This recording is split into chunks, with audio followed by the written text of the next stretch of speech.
Hi everyone, it's QuickyBaby, and 2025 has just started off as a bit of a weird one, and that is because the man, the myth, the legend, Rambo, is going to be coming to World of Tanks. They posted this yesterday with a YouTube teaser, correctly labeled as a teaser this time, right? And it looks like Rambo 1, 2, and 3 are going to be combined into an exclusive Battle Pass that will be coming to the game. So from the 16th of January at 3:30 in the morning UTC, which is next Thursday, until January the 30th, there'll be a special Battle Pass in collaboration with the legendary Lone Wolf Rambo. So the collaboration will be based on the original trilogy and will feature iconic characters from those movies like Rambo and Sheriff Will Teasel, obtainable through the standard progression, as well as Colonel Sam and Cobal, who will be available in gold bundles. Crew members with unique voiceovers. It hasn't quite confirmed which crew members are going to have unique voiceovers. Bonds, yeah, buying bonds in World of Tanks using special battle passes, something that Wargaming has always said wouldn't be available, but it is now. Free XP, credits,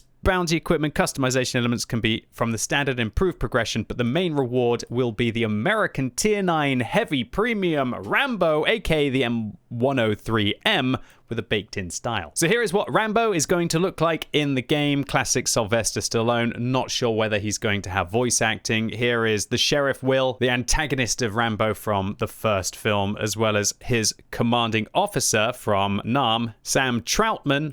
Also, I'll fully admit, I've only ever seen the first Rambo film, so I don't know who this character is. But let me know in the comments down below. All I have is that they're Marshall, and then Cobal, who I guess was from the second or third Rambo film, which I've yet to see, who, if you want to get, you're going to have to pay, I guess, gold bundles. It's probably going to be about 3,000 or 5,000. And with her, you're going to get bonds, a personal training manual, some 5x experience. And it looks like Cobal actually comes with voice acting and also calling Raven. Sam will come with a 2D style called Rambo 3, 2050% credit boosters, 10 missions for 5x experience, and it looks like he has voice acting as well. Now, with regards to the voice acting from the previous special battle pass that was Vikings, it was really hit or miss. I think Floki did a really good job. It's just a shame that none of them were the original actors who portrayed the characters in the TV series, and I'll be very surprised if we're going to be getting original voice acting on these three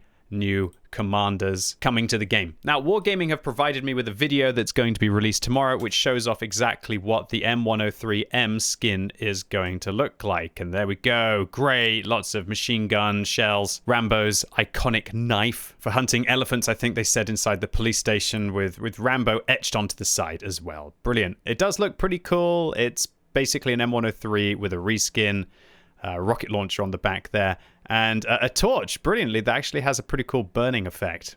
Pretty snazzy. So if you are the biggest Rambo fan, well, then this is going to be the one for you. Now, I'm almost 90% sure that you're not going to be able to get this vehicle for free. I think it's going to probably be cost between about 3,000 and 5,000 gold if you grind the battle pass as well. Now, considering that we're getting 14 days, I'm not sure whether Wargaming are going to make this 50 stages or whether they're going to make it 60. But by far, my biggest recommendation is that you must play every day, at least for an hour, to get your daily missions done, because those are what gives you most of the battle pass progress. Also, this time, there's not going to be any tanks featured in the Battle Pass, so you're not going to be able to use those vehicles to grind through it quickly. So this one could be a little bit of a hard one. Now, with regards to the M103M, aka the Rambo, it has actually been slightly nerfed on the test server, so it is going to be definitely more in line with the M103. So to compare these two tanks and wait for my full tank review for when I've had a chance with the M103M, aka the Rambo, to be able to get my final opinion, but these are the stats this tank is currently going to have when it goes in. So firstly, the M103M, it has a 110mm gun compared to the M103's 120. However, it has a much better damage per minute than the M103M to make up for this alpha damage disadvantage. 360, not great compared to the M103's 400.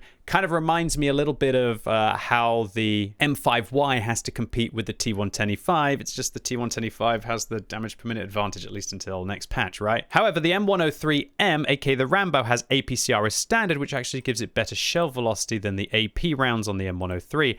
However, you're not going to have the normalization on the shells. That's actually a disadvantage with regards to penetration, considering that it has the same pen. Everybody knows the M103 is famous for those 340mm of heat pen rounds. However, the M103M, aka the Rambo, has 320, so it's not going to have that true pay-to-win advantage. And while 320 is not bad for a Tier 9 premium, it's definitely missing one of the M103's iconic features. Gun handling wise, the Rambo is not better than the M103 anymore. It's actually worse. The aim time, slightly better. The accuracy, worse. The dispersion values when moving and when turning the turret, massively worse than the M103. You will have to use vert stabs on this tank or at least a high-end experimental turbo. And it's crazy here that the tank that has the higher alpha damage actually has way better gun handling.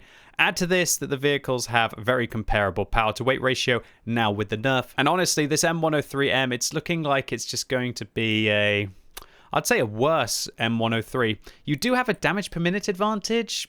That's great. But again, that's if you can get all of your shells in. And apart from that, you just got an M103 armor layout, which it's not bad. It's not bad, but with a big weak point, unless you're using all of your gun depression, it's never going to be fantastic. When we take a look at the performance of the M103 compared to all of the other vehicles, it's right in the middle of the pack. It's not bad, but a lot of that comes down to that really good gun handling and that heat pen, something that the Rambo is going to lack. Accordingly, while I don't expect that the M103M, aka the Rambo, is going to be a bad Tier 9 heavy, I don't think it's going to be anything special. Nevertheless, if you are a huge fan of Rambo, a film which came out in 1983, or the subsequent 2 films in the original trilogy, then this is looking like the battle pass for you. And I must say that this gives me hope that maybe we'll see Sylvester Stallone in 2026's Holiday Ops. Because when you think about it,